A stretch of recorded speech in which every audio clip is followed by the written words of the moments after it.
4 વર્ષ પહેલાં આવ્યો તો $15 ચાલુ કર્યું હતું મિનિમમ વેજ, અને આજે ભગવાને દીધી પેકેજ મારું 63,000 પ્લસનું છે.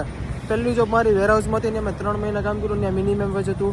પછી ભગવાને દીધી મને હડસન્સ બેમાં જોબ મળી, એમાં મિનિમમ વેજ હતું પણ એમાં બીજા એક્સ્ટ્રા ઇન્સેન્ટિવ્સ હતા. પછી ઓલ્ડ નેવીમાં મને જોબ મળી.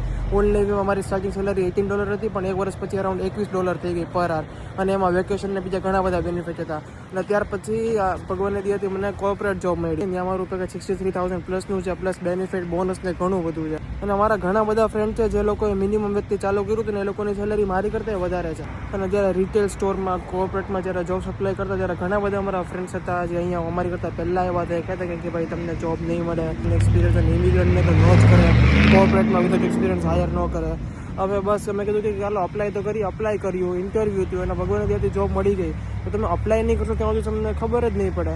તો કાંઈ નહીં, બધા તમને નેગેટિવ વસ્તુ કહેતા હોય, પોઝિટિવ વસ્તુ કહેતા હોય, સાંભળો બધું, પણ એમાંથી ખાલી પોઝિટિવ વસ્તુ લ્યો, તમે અપ્લાય કરવાનું રાખો. તમે 10 જગ્યાએ અપ્લાય કરો, તમે 200 જગ્યાએ અપ્લાય કરો, 500 જગ્યાએ અપ્લાય કરો, એમાંથી તમને ખાલી એક ઇન્ટરવ્યૂ જોતું છે, એક જોબ જોતી છે. એ એક જોબ મળી જાય ને પછી તમને લાગશે કે આ બધું જ વર્થ ઇટ છે.